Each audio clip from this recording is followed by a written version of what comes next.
बिस्मिल्लाहिर्रहमानिर्रहीम। जी दोस्तों, इस लेक्चर में हम एंडोट्रेकियल ट्यूब के बारे में डिस्कस करेंगे। बेसिकली एंडोट्रेकियल ट्यूब एक कर्व प्लास्टिक ट्यूब होती है जिस तरह इस पिक्चर में है, और इसको हम पेशेंट की एयरवे को सिक्योर करने के लिए यूज़ करते हैं। जब भी हमारे साथ पेशेंट अनकॉन्शियस हो या पेशेंट को हमने एनेस्थीसिया दिया हुआ है, तो इन कंडीशन में पेशेंट की एयरवे अनसिक्योर होती है। तो इसको सिक्योर करने के लिए हम वोकल कॉर्ड के ज़रिए ट्रेकियम में एक ट्यूब डालते हैं। इस प्लास्टिक ट्यूब को एंडोट्रेकियल ट्यूब कहा जाता है। बेसिकली एंडोट्रेकियल ट्यूब ट्रेकियम में डालने के दो फ़ायदे हैं। पहला फ़ायदा ये है कि ये लंग्स को ऑक्सीजन प्रोवाइड करता है। दूसरा फ़ायदा ये है इसका कि through out the surgical procedure patient की एनेस्थीसिया को मेंटेन करने के लिए हम इनहेलेशनल एजेंट भी, इनहेलेशनल गैसेस भी इस ट्यूब के ज़रिए लंग्स को प्रोवाइड करते हैं। अब है इंडिकेशन ऑफ एंडोट्रेकियल ट्यूब कि हम एंडोट्रेकियल ट्यूब को कब और कहाँ यूज़ करेंगे। पहला है एयरवे कंट्रोल। अगर इसी तरह सिचुएशन है जिसमें पेशेंट स्पॉन्टेनियस ब्रीथिंग नहीं कर रहा है, तो इन कंडीशन में पेशेंट की एयरवे को कंट्रोल करने के लिए हम एंडोट्रेकियल ट्यूब यूज़ करते हैं। दूसरा है मैकेनिकल वेंटिलेशन।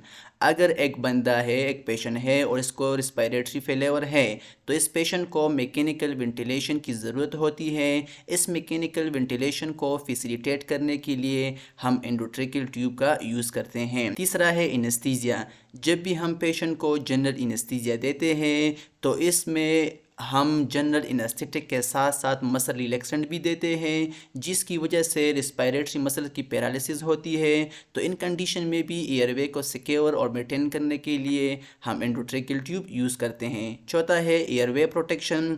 जब भी एस्पायरेशन की चांसेस होती है, तो एस्पायरेशन को प्रिवेंट करने के लिए हम एयरवे प्रोटेक्शन के लिए हम ट्रेकिया में एंडोट्रेकियल ट्यूब डालते हैं। पांचवा है इमरजेंसी सिचुएशन। अगर एक बंदे को कार्डियक अरेस्ट हुआ है, तो इसको हम जब भी हम सीपीआर करते हैं, तो इन कंडीशन में आर्टिफिशियल वेंटिलेशन की ज़रूरत होती है। तो इस आर्टिफिशियल वेंटिलेशन को देने के लिए हम एंडोट्रेकियल ट्यूब का यूज़ करते हैं। अब है component of endotracheal tube. Component of endotracheal tube को समझने के लिए हम इस पूरे एंडोट्रेकियल ट्यूब को 3 पोर्शन में डिवाइड करेंगे। जो ये वाला इंड है इसको हम प्रॉक्सिमल इंड कंसिडर करेंगे, जिसमें कनेक्टर आता है।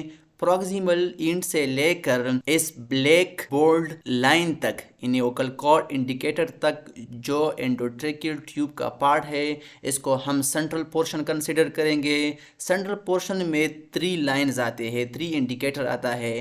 पहला इंडिकेटर है लेंथ इंडिकेटर, दूसरा है रेडियो ओपेक इंडिकेटर, और तीसरा है वोकल कॉर्ड इंडिकेटर। अब ये जो वोकल कॉर्ड इंडिकेटर से लेकर बेवल तक जो पोर्शन है, इसको हम एंडोट्रेकियल ट्यूब का डिस्टल इंड कंसिडर करेंगे।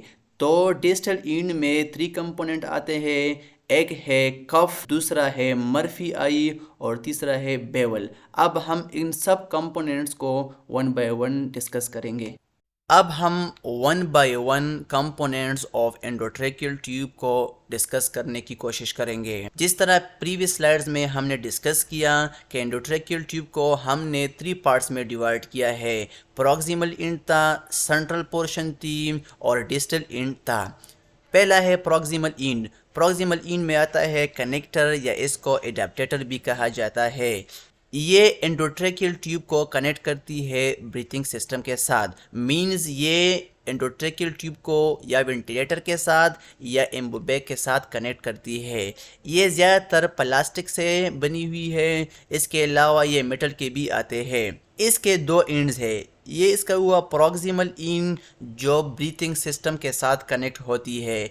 इसकी डायमीटर स्टैंडर्ड होती है और वो है 15 mm। और जो इसका ये वाला इंड है, इसको कहते हैं डिस्टल इंड या ट्रेकियल ट्यूब इंड, क्योंकि ये ट्रेकियल ट्यूब के साथ अटैच होती है, और इसकी डायमीटर ट्रेकियल ट्यूब की साइज़ पे डिपेंड करती है। अगर एक ट्यूब है एडल्ट ट्यूब है तो इसकी साइज़ डायमीटर लार्ज होती है, तो ये वाला एंड भी इसमें फिट होने के लिए बड़ा होता है।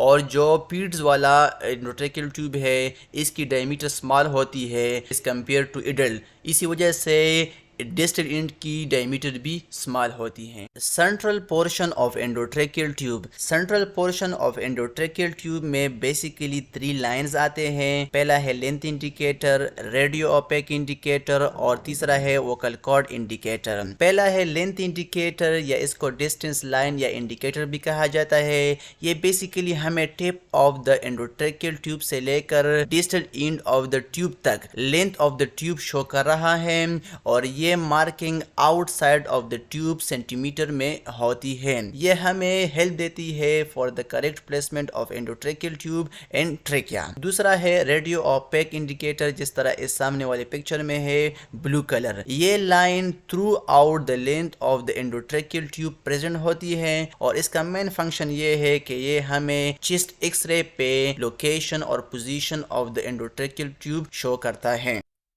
तो central portion of endotracheal tube में हमने डिस्टेंस इंडिकेटर लाइन डिस्कस की, रेडियो ओपेक लाइन डिस्कस की। अब 3rd नंबर पे है vocal cord guide. Vocal cord guide को ब्लैक इंटोबेशन डेप्थ मार्कर भी कहा जाता है। ये बेसिकली 1 और 2 ब्लैक लाइन होती है जो 3 centimetre distance to cuff of the endotracheal tube present होती है और इसका मेन फंक्शन ये है कि जब भी हम इंटोबेशन करते हैं तो इसके जरिए हम correct placement of the tube को फैसिलिटेट करते हैं।